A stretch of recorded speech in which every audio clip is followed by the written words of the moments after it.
In this lecture, we will look at how the Christian faith was passed down and recorded in the early church. What is the Christian faith? What does it require of its followers?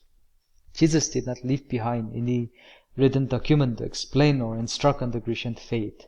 It was left to his disciples and early Christians to write it down. Disciples of Jesus like Matthew, John, and Peter, and other early Christians like Mark, Luke, Paul, and James wrote accounts of Jesus' earthly life and teaching, as well as on the fundamental teachings of the Christian faith. The disciples of Jesus also left behind their own disciples who were to continue the legacy of the apostolic tradition. These disciples of Jesus' disciples came to be known as the Apostolic Fathers. The main concern of the Apostolic Fathers was the edification and internal administration of the church. Their writings dealt mostly with problems the church faced, such as disunity, indiscipline, and moral issues, and how to solve them.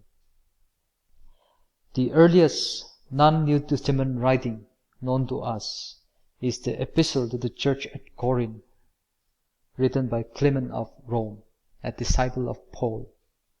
Like Paul's epistle to the same church, Clement's main purpose of writing was to deal with the issue of disunity in the church at Corinth. Another apostolic father who was also a disciple of Paul was Ignatius of Antioch. Like Paul, while on the way to Rome, where he was executed, he wrote letters to various churches at Ephesus, Magnesia, Trellis, Rome, Philadelphia, Smyrna, and to his friend Polycarp. His main purpose was to thank them for their hospitality, to warn them against heresy, and to request them not to try to prevent him from the privilege of martyrdom. Ignatius' friend, Polycarp, was the bishop of Smyrna and was a disciple of Apostle John. He wrote several letters to various churches. He wrote to warn the churches against disorder in the church. He also urged Christians to live virtuous lives, be steadfast, and do good works. A very popular book written during the time of the Apostolic Fathers, but whose authorship is unknown, was the Didache. It was believed to be the summary of the teachings of the apostles. This book was used to instruct new converts in the early church. By the middle of the 2nd century, there was already a large collection of Christian writings. In the light of this, the question of which of these writings were to be considered as authoritative Christian scripture arose. The process through which the present list of New Testament books came to be known and accepted as Christian scripture is known as the canonization of the New Testament. For the writers of the New Testament, this term scripture meant the Old Testament. Most early Christians used and accepted the Old Testament as authoritative scripture. The only notable challenge was provided by Marcion, who believed that the Christian God was different from the God of the Old Testament. He rejected all the books of the Old Testament. He also rejected the New Testament books which alluded to the Old Testament. By the 2nd century, the 4 Gospels, Matthew, Mark, Luke, and John, were already accepted as scripture. Writing in the 2nd century, Irenaeus of Lyon spoke of how the 4 Gospels are like the 4 zones of the world. They are, he said, the pillars and foundations of the church. The book of Acts, the epistles, and the book of Revelation were quoted in various Christian writings throughout the 2nd and 3rd century. But as a list of authoritative writings, it appeared first in the early 4th century in the works of Eusebius, where he mentioned all the books of the present New Testament, plus some other books from the Apostolic Fathers, like the Didache, Epistle of Barnabas, Acts of Paul, Shepherd of Hermas, and Apocalypse of Peter. The first appearance of the list of New Testament books as they are today was in the work of Athanasius of Alexandria.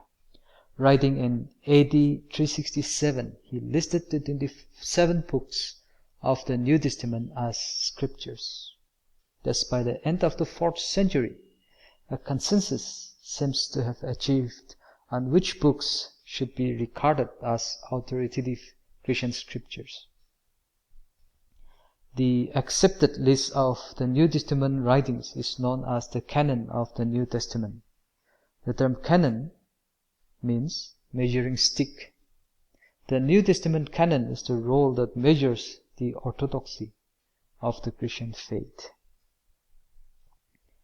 Even as the early church was working towards a consensus as to the composition of the New Testament canon, it faced another challenge in the form of heretical interpretation of the scripture.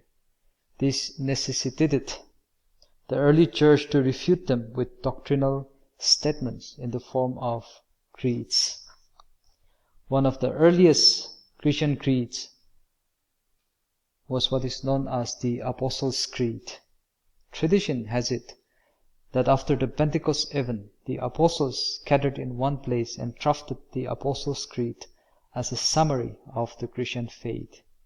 Scholars, however, believe that this creed was probably written in around AD 180 by a Christian in Rome. The next popular early Christian creed is the Nicene Creed. This creed was formulated in the Council of Nicaea in AD 325. Few years later, in AD 381, a council held at Constantinople made some modifications on the Nicene Creed. The creed thus came to be known as Nicene-Constantinople Creed.